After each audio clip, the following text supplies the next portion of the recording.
તો પહોંચી ગયા તા વન ભોજન કરવા માટે અને કરી લીધા મહાદેવના દર્શન. Hello guys, good morning, Har Mahadev, welcome to my mini vlog. તો હું ને બા આશુ લઈને જાવ એ પછી કહું, પેલા આપણે મહાદેવના દર્શન કરી લઈએ. તો આજે વાત કઈક એવી હતી કે પરસોત્તમ મહિનો હાલે છે, તો બધી ગોપીઓ ભેગા થઈને વિચાર્યું કે આપણે વન ભોજન કરીએ. તો એ વન ભોજન મહાદેવના મંદિરે જ નક્કી કરી નાખ્યું, કેમ કે ત્યાં છાંયો સારો હતો અને બધી ગોપીઓ અહીંયા જ ભેગી થાય છે, કેમ કે પુરુષોત્તમ દાદા અહીંયા જ છે ને. હાલો હાલો, આ બધા ખાઈ લીધો, આપણે ખાઈ લીધો.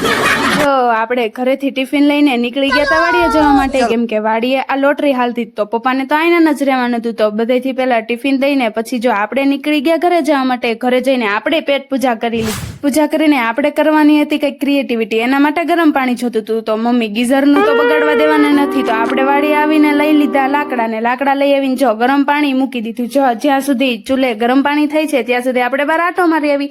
બહાર બેઠા હતા તો જો આ ગાયનું ધણ નીકળ્યું. આ ગાય તો અડબડી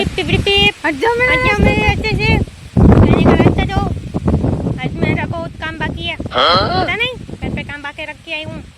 हट हट छोकरे, हट जा मेरे हाथ से, एक सिंग उठा दूंगी. हट, अरे जाने दे, चला चला करता है मेरा. તો આ ગાય ગઈ એના ઘરે ને આપણે નીકળી ગયા આપણા ઘરે જવા માટે. ઘરે પહોંચ્યા ત્યાં તો જમવાનું રેડી હતું, તો જમી લીધું ને જો વાતોમાં જ કહેવાનું ભૂલી ગઈ. તમને મારો વિડીયો ગમે તો લાઈક, શેર અને કોમેન્ટ કરવાનું, સબસ્ક્રાઇબ કરવાનું તો ભૂલતા જ નહીં. તો આવો સનસેટ વ્યૂ હતો ને. હવે મળી આવતા વ્લોગમાં, ત્યાં સુધી બાય બાય.